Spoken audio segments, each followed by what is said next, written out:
ready? Bombs ready, skipper. Let's shake them up. Ik nader op 250 voet.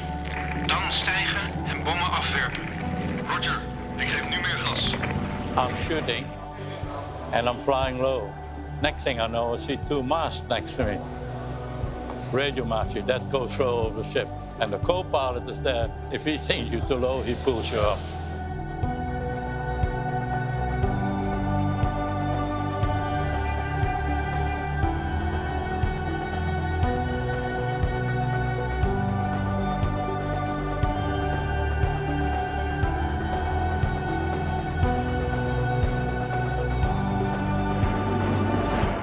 The Second World War began on the 3rd of September 1939 with the German blitzkrieg of Europe. The Japanese surprise attack on Pearl Harbor on the 7th of December 1941 marked the outbreak of the Pacific War. 350 aircraft attacked Pearl Harbor in 2 waves. 8 battleships of the US Pacific Fleet were sunk or seriously damaged. 10 other ships and 200 aircraft were destroyed.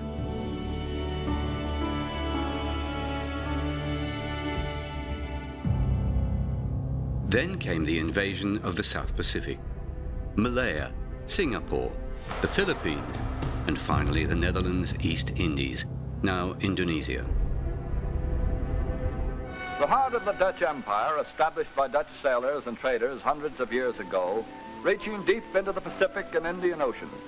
An empire that was managed peacefully and profitably for both the colonizers and the natives. Education was encouraged. The peaceable natives retained their traditions, observing their ancient dances and customs until the Japanese, allies of the enemy that had destroyed Rotterdam and occupied Holland, attacked the outpost of the Netherlands Empire, swarming over the beaches and boundaries, overwhelming the native troops in the early days of Japanese surprise warfare. With no country to return to, Dutch airmen escaped to Australia. The escaping pilots would later return to the Pacific and help grow 18 Squadron and 2 other Dutch-Australian collaborations.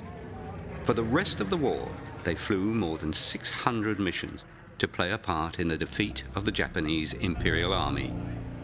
Hans de Vries and his compatriots flew hundreds of missions with this unique bomber squadron, a combination of Netherlands and RAAF crew, in a unit that could have been chaos, but was in fact an effective squadron in the war in the Pacific.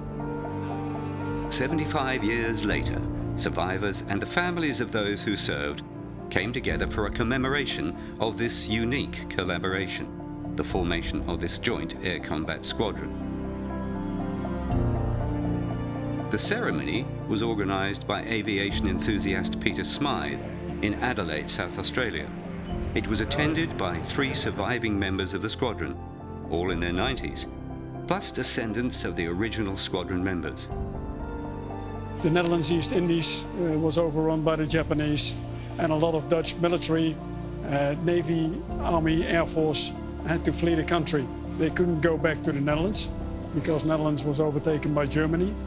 And so they ended up in Australia, and that's where the army, the defense reorganized and started working together with the Australians, the Brits, the Americans, as the ABDA forces fighting together against the Japanese.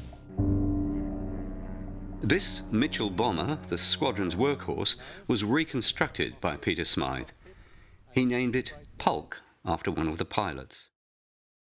It's got a long history. Ended the war as surplus. It was converted to radar operation training. Was sold off to the civilian market in the 50s.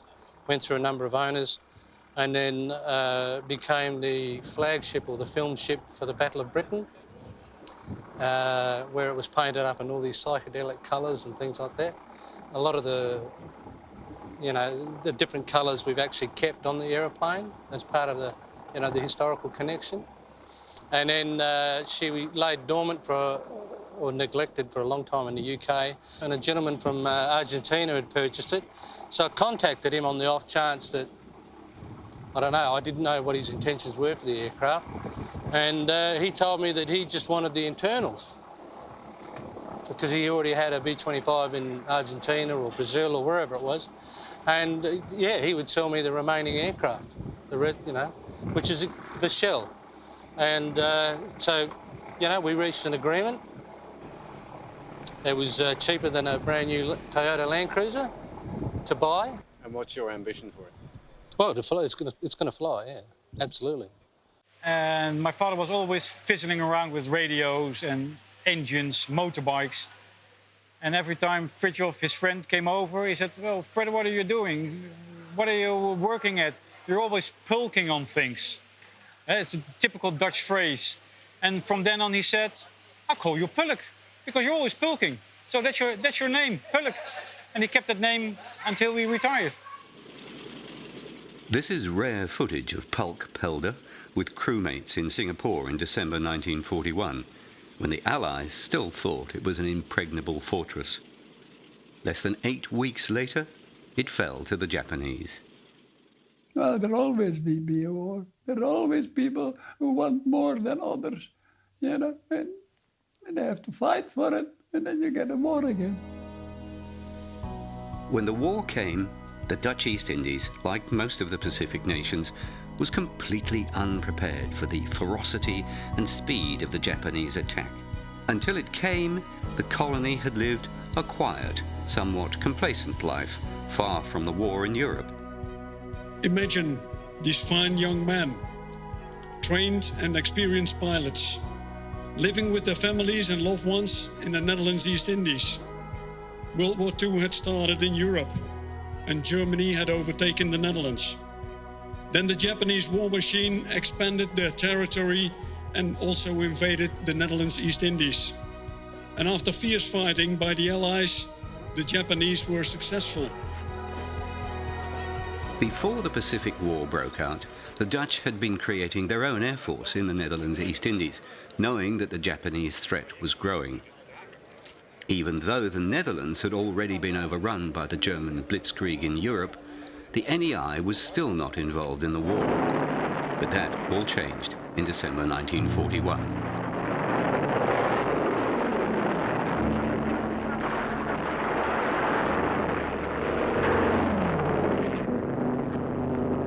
Yesterday, December 7th, 1941, a date which will live in infamy. That every human being in this country is now, whether he or she likes it, at the service of the government to work in the defense of Australia. On December the 7th, Japan launched the surprise attack on Pearl Harbor.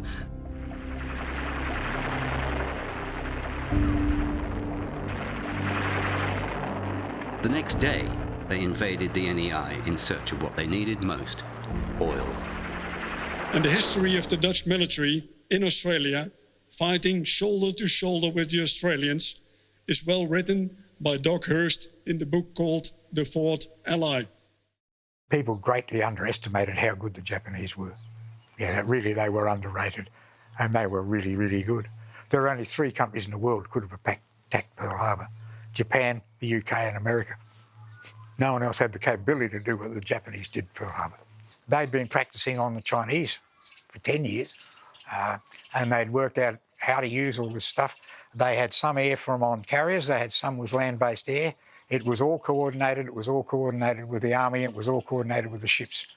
And so they knew how to apply force, concentrate their force, and they knew how to optimise their stuff. And they had good gear.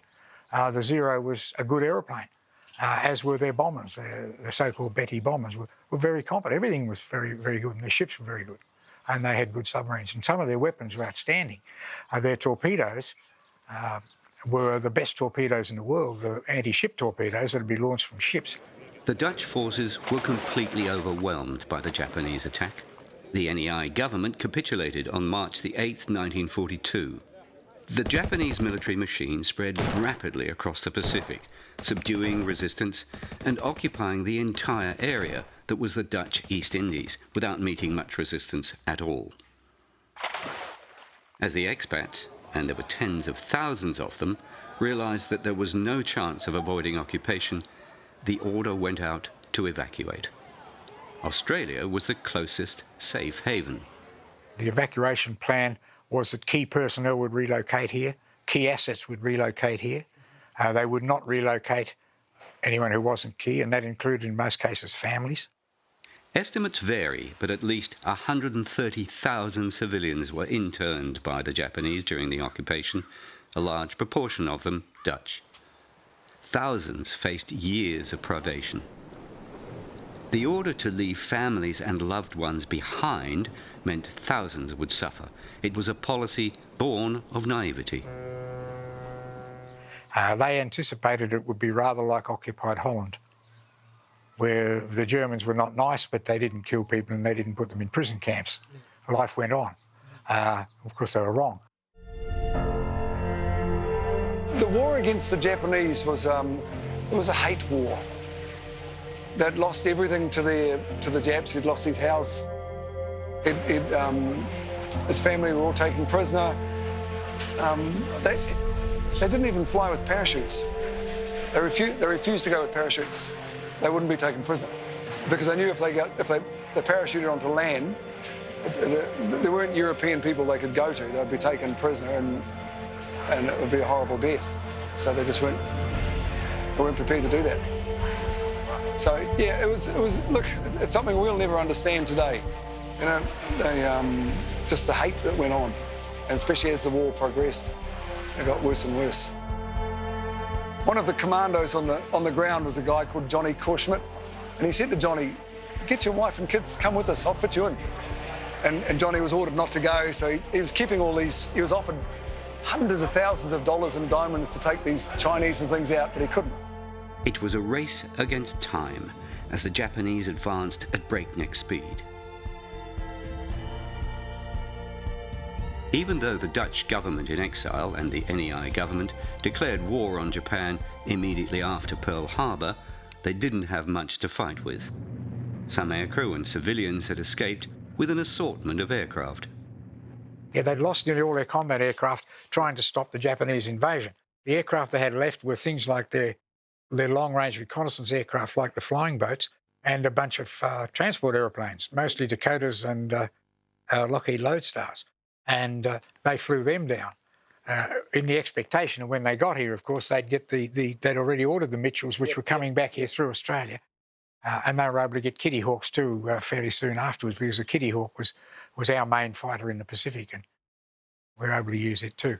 When the war broke out, Japanese war on the 7th of December, 41, that I was just out of high school, a month out of high school. I just finished high school, and I was called up in the infantry. I had no choice. But then they found out that I had a sports license. I started flying when I was 16 and had a sports license when I was 17. So they took me out of the infantry and sent me over to the east coast of Java, where the Dutch Naval Air Force was. And it was fantastic there. I was given the rank of a sergeant, a uniform, 2 breakfasts in the morning, and that was in February 42.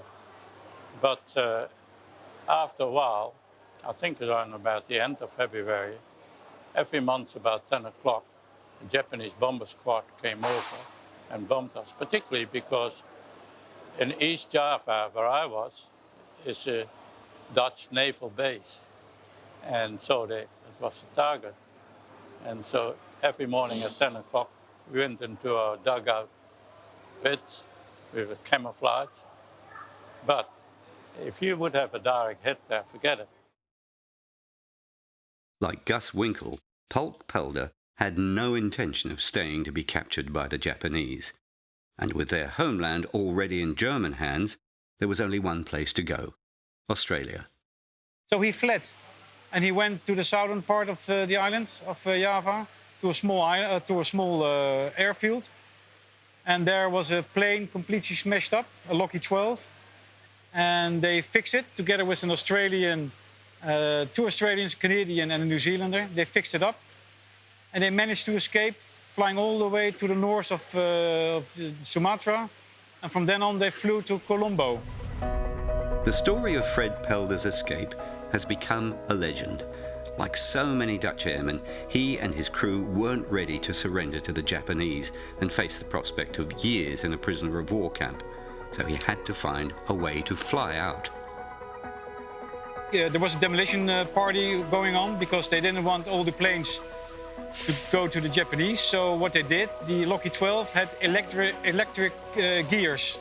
So when you have a battery in the airplane, you just pull over a switch, gear up, and the gears will go up and it will hit the ground. The props were bent and the engines were broken, so you can't use it anymore. But on one plane, there was no battery. So what they did, they smashed up the tail with a tractor. So when my father arrived, he saw all the planes lying on the floor and only one standing on its wheels. And he met some handy guys. He said, well, we're gonna replace the good tail to the tail which is broken, take it off, switch it to a good one, and then we go. The only thing is they didn't have any tools, so they used coins as screwdrivers. They used rope, wires, bamboo to keep everything together. And they managed. It's incredible. In 1942, he finally, from Colombo, flew again with his Lockheed 12 to Karachi, stayed there for some time, and then by boat sailed to Australia.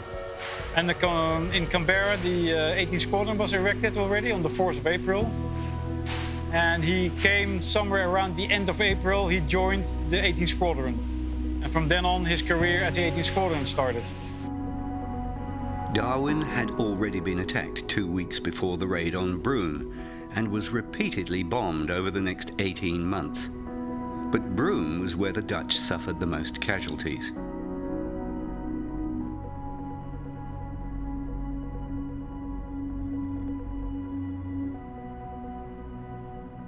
Like many of the experienced pilots, Gus Winkle, Jean-Paul's father, shuttled back and forth, taking refugees across to Australia. On the day of the attack on Broome, he'd just reached the town, carrying refugees from Bandung in the Dutch East Indies. Well, it landed in Broome, and I was taxiing back to the place where I was going to be refilled with petrol. I asked the attendant, while I was standing in the doorway, scratching myself, stretching myself, not scratching, but stretching myself, after 7.5-hour flight. And I said, hey, is the RAF flying today? And he said, no, they are not. So I said to him, raise the alarm, the Japs are coming. And he looked at me and he laughed and he said, no, they can't come that far south anyhow. The flying boats were crammed with Dutch refugees. Burning fuel on the water as well as the strong tidal currents in Roebuck Bay made escape almost impossible. At least 40 people were known to have died, although the exact figure, thought to be higher, may never be known. Only about 30 bodies were ever recovered from the water. See, they all had their 20-millimeter cannons and their normal 303 ammunition. So they hit them first with the 20-millimeter cannons, and sunk them. And then a lot of people got killed and maimed, and it was really, really terrible. The Japanese fighters destroyed at least 22 Allied aircraft. These included an airborne American Liberator B-24, full of wounded personnel. More than 30 died when it crashed into the seas about 16 kilometres off Broome. When the attack came, Gus Winkle was not one to hide. With no anti-aircraft guns in action, he had to find his own way to fight back. Since 2 weeks, we all had 2 extra Colt machine guns, 303s, at the rear end of the Lockheed Lodestar, just in case. So, and I knew that, and I went to the back, and I came and I undid the bracket of the machine gun and took it outside. And my wireless operator, Bill Max, he got the box of the 400 rounds of ammunition, 303, and he put it onto the machine gun. But I took the gun and I went about 30 meters from the aircraft away up to the field. And there came 1-0, very low, came over, and I gave him the full blast of the machine gun. And I knew I hit him, and he was laughing. And I thought to myself, not for long anyhow. So here you are, and he disappeared, and he was shot down, finished. And I shot at several other zeros that came over the field. Several, see, until the whole lot was finished. And my hands were really, really painful, burned, you know. And there was a little later, there was an American doctor, and he saw to my hands, and he put some stuff on my hands to ease the pain a bit. Gus Winkle became a local hero in Broome, and he continued to be remembered and honoured long after the war. The Japanese came in and strayed right across the wing where we were standing. And my dad jumped off, and he got some shrapnels from the bullets that were coming through, and the fellow that was standing next to me got hit immediately. So when I turned around to see what happened to him, he just fell into the water, and I looked, and there's nothing but blood, and that's it. And my dad was then at that time yelling at me to come and jump in the water because they were coming back. The attack on Darwin was a turning point in the war for Australia. Until then, Australians thought the war was far enough away for them to be safe from immediate attack. Because Broome was the first destination for many of the Dutch escaping from the Dutch East Indies, they were overrepresented in the dead and wounded from the attack. And it hardened the resolve of many of the survivors to find a way to fight back. With the high demand for operational aircraft, it made sense for the training to be done in the United States, away from the combat zones. We came to the United States for training and equipment, and in the near future we expect to be able to take an active part in the heroic struggle of the United Nations for the liberation of Europe and Asia. The primary training in Kansas City, and that was fantastic because I already could fly, so we just had a whale of a time, and the other people could fly, played golf. We were quartered there in Kansas. After about 2 months, you finish your primary training, and then you had to do the basic training. That's when I had something new to me, because we got a plane with a radial engine, about 300 horsepower. It was entirely different. There were no Dutch girls there, 1 or 2 maybe, because on the boat when we went out from the Dutch East Indies, you were not allowed to bring your girlfriend or wife. One bloke brought his girlfriend, it was his wife. One bloke brought his girlfriend. Those were the only 2 females that I knew.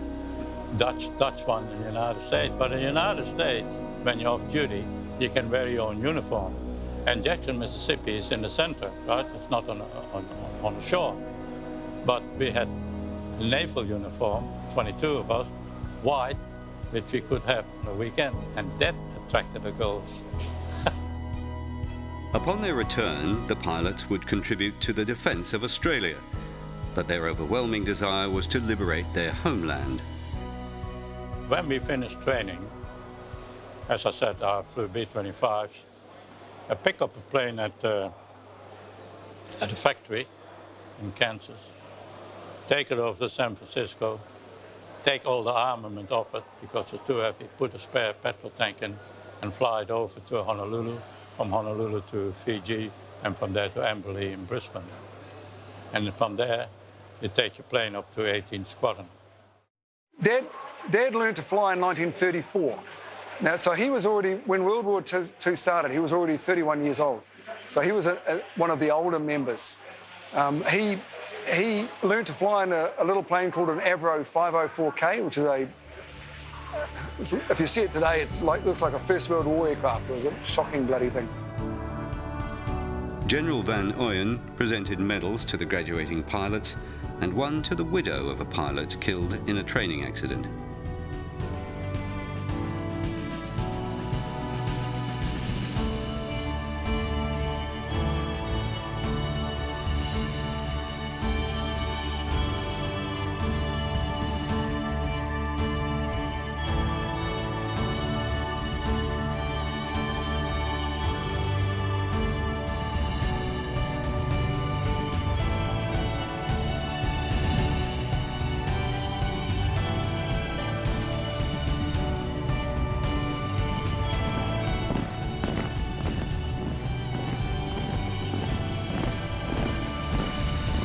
In Melbourne, the Dutch headquarters was raised, and plans were made how all these Dutch military could participate in defending Australia against the Japanese. And one of the plans that came into fruition was to erect 18th Netherlands East Indies Squadron in Canberra. On the 4th of April 1942, 75 years ago, 242 Dutch, including 56 Japanese and 206 Australians, formed this 18th Squadron. And the first Dutch commander was Lieutenant Colonel Fidelij. On the 4th of April 1942, Number 18 NEI Squadron was officially formed in the Australian capital Canberra as a Dutch unit, but under the operational command of the RAAF's Number 79 Wing. The squadron was commanded by Dutch officers. The Royal Australian Air Force provided the navigators, gunners and ground crew, as well as fuel, food and ammunition. The Dutch pilots spent the next few months mastering the B-25 bombers. They all said it was a great aeroplane. For its time, it was a wonderful aeroplane. It was tough. It could take a lot of damage. It was reliable. Systems in it worked well. It was designed as a warplane, and it was a very good one. And it didn't have any really nasty vices. I wanted to be in a bomber plane because I knew it was going to, after the war, I'll probably keep on flying and can experience this multi-engine planes better than it. That was the choice that I made. They had all these good Dutch pilots, and they came to Canberra, and they had and they only had 5 Mitchells that they were allocated with a full complement. They were supposed to get a few more, but they came a little bit later because the Dutch had paid for them, but they all went back. America says, no, you can't have them now. We need them. So they got 5. They were then based in a little town. Now, this is the early days of 18th Squadron. They were based in a little town called Maruya. It was from Maruya in New South Wales that Winkle was operating when he claimed to have attacked and sunk a Japanese submarine. And I spotted a submarine. And there I had bombs on board. I decided to bomb it. So I went to 400 feet and I attacked it. And we luckily were just right smack on the middle of the thing, and it exploded under the submarine, and the submarine broke up. So he got credited with that, but there's always, after the event, years later, they always try and discredit everything. But anyway, apparently Dad was saying everything was, I tried to say it was one of the midgets, but Pop said there was no oil in the midget, so it couldn't have been a midget. Yeah, that is the insight of the pilot himself. He said, you can see it or you can't. But there was it's a little bit awake, and that was, hey, that's funny. And I said, that couldn't be a whale, so it must be submarine. So I went there and had a look, and indeed, that was one. So then I went and decided to attack it. Finally, in December 1942, the squadron moved to its first operational airbase, McDonald Airfield in the Northern Territory. In December 1942, the unit moved to McDonald Airstrip. Very, very harsh conditions. Hot, muggy, lack of drinkable water. Only 2 gallons per person per day. And just imagine, a bare base. No beer, no women, blackout at night, and many, many flies. The squadron began combat missions on the 19th of January 1943. a dogfight took place with Japanese Zeros over the K Islands. A fortnight later, the unit suffered its first loss, the first of many. Shortly after takeoff, a Mitchell bomber crashed 3 miles north of McDonald Airfield with the loss of all crew, including 3 RAAF personnel. The loss of planes and crew were offset by new Mitchell bombers arriving from America after the long flight across the Pacific, often piloted by new graduates from the training school.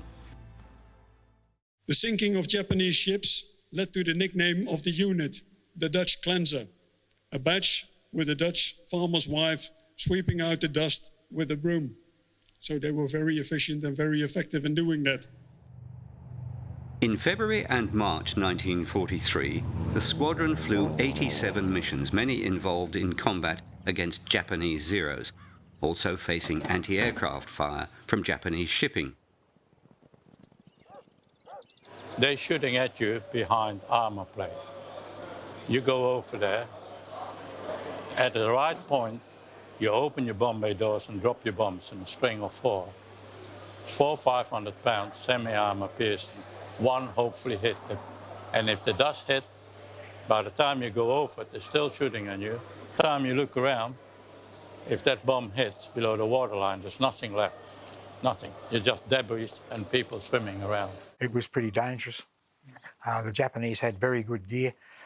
When you attacked a Japanese port or something, you were up against anti-aircraft guns, radar-controlled anti-aircraft guns. And the stuff worked. And a lot of them still had fighters based in their most important places, which would take on the bombers. And when you've got a fully laden bomber, full of bombs and fuel, it's no match for a fighter. That's why they had guns on board, but the fighters could get them. Most of them went down to ground fire, though. Anti-air, and occasionally when you got down near the ground, you'd get radar-controlled machine guns. So, no, it was dangerous work. Apart from enemy action, there were losses due to accidents and fuel shortages. Many of the planes that made it back to base had suffered substantial damage from enemy fire.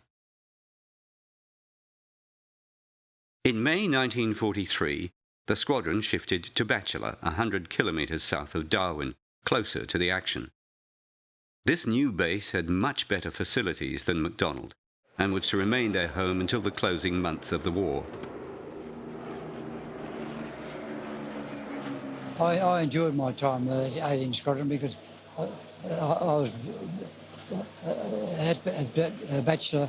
I was posted to number 4 flight as the electrician for number 4 flight.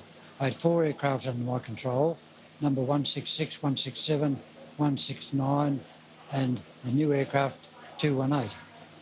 And then we lost 167 in fire in the revetment, and we got another J model 211 came in. Hans de Vries, Gus Winkle and Pulk Pelder were never far from controversy, but they seemed to live charmed lives. After the squadron moved north, a patrol encountered a flight of Japanese Zeros.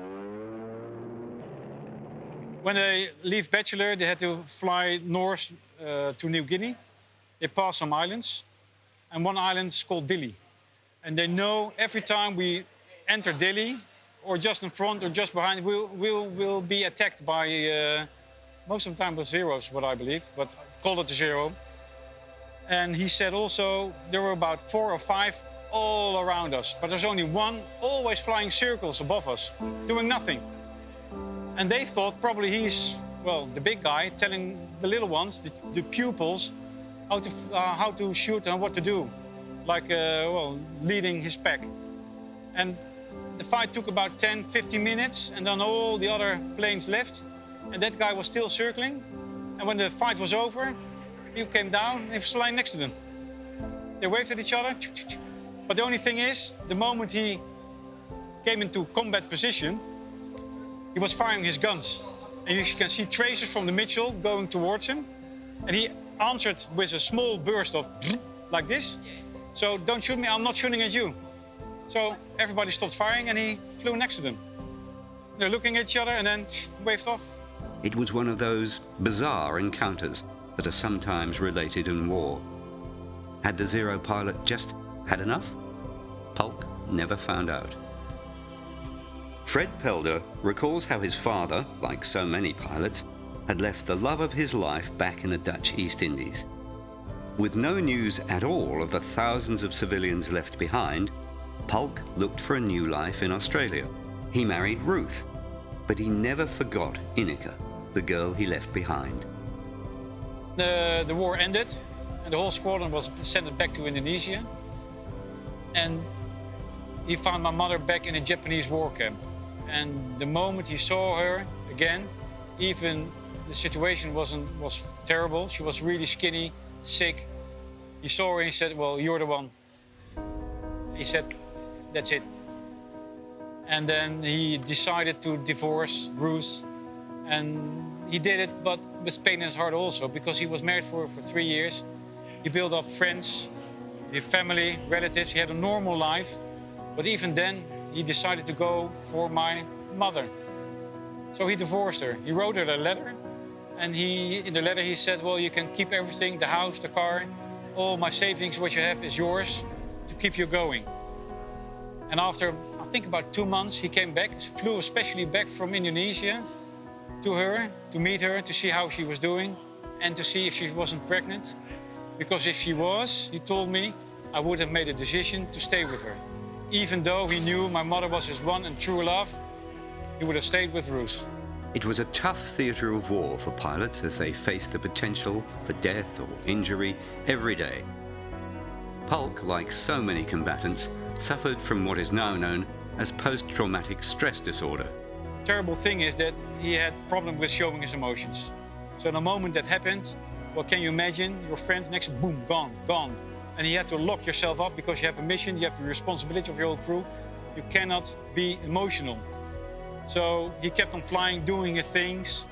And when he came back, his commanding officer told him to get all the personal stuff of his friends because you don't care. But he cared. He cried his heart out, but he didn't show it. And that really hurted him, that they thought he didn't care. He really cared. That was pretty sad. The life expectancy of a bomber crew was generally grim, about 13 missions. And many of the 18 squadron pilots flew a lot more than that. So they were living on borrowed time. They brought it home with them, causing long-term stress in families.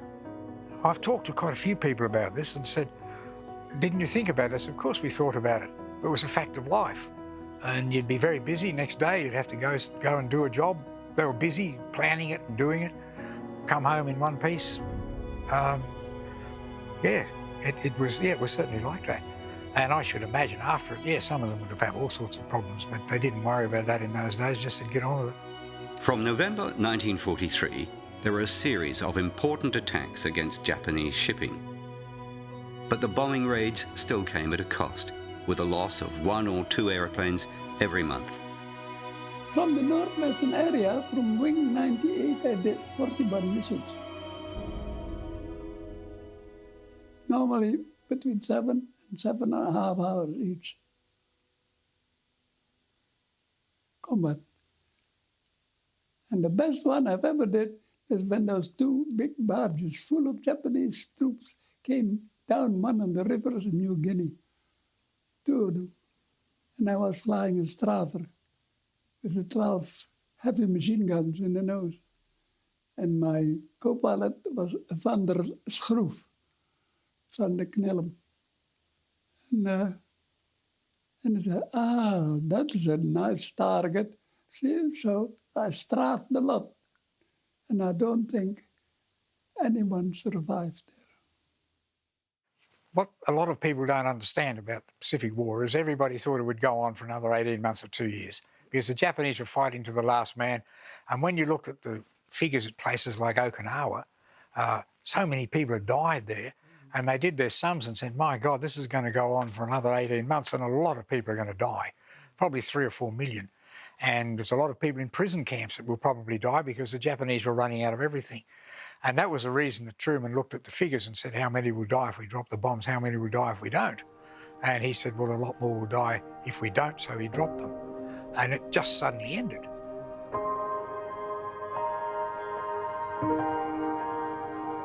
On the 14th of August 1945, Japan surrendered. With the official surrender, 18 Squadron was reassigned to drop supplies to POW camps and to the repatriation of POWs to Australia.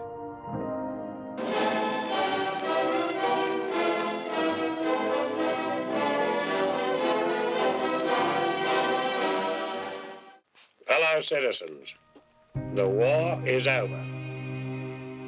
Not surprisingly, the end of the war was a cause for celebration in 18 Squadron, as it was everywhere else. But in the midst of the partying, Hans de Vries stayed sober, and it led to an exploit that he delights to relate.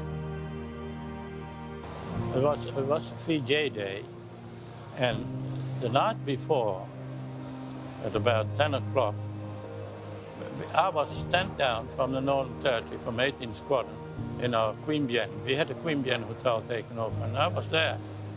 And I was just back from Northern Territory for a week, R&R. So I was there. At 10 o'clock at night, my co-pilot knocked on my door and he said, "Hans, the war is over." But I could smell the liquor on me. He said, "Go." I said a few words to him, and that was waking me up. Next morning, reality.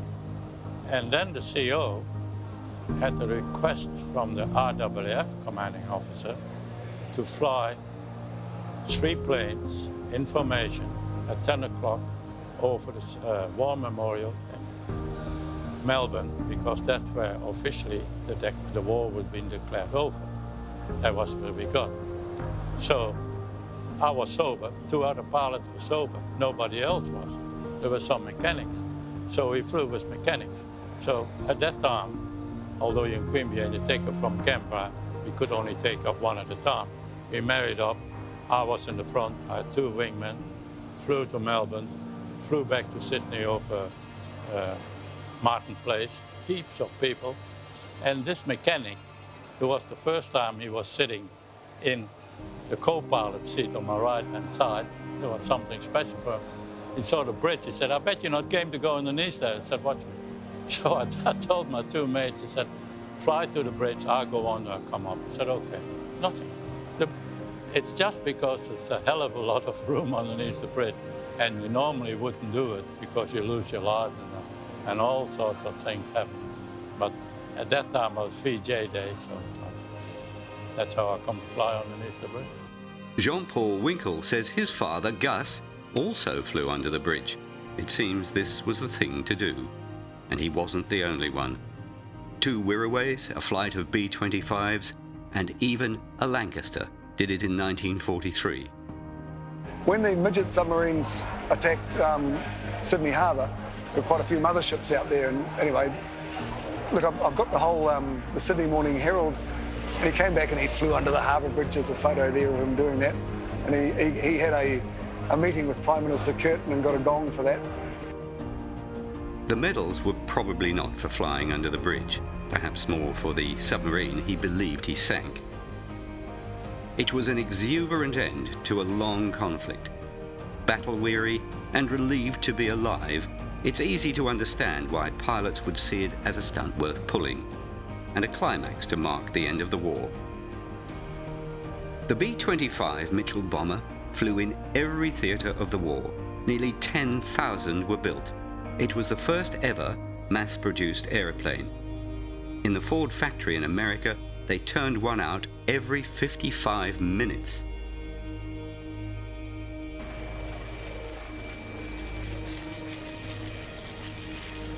Estimates say about 45 are still flying somewhere in the world.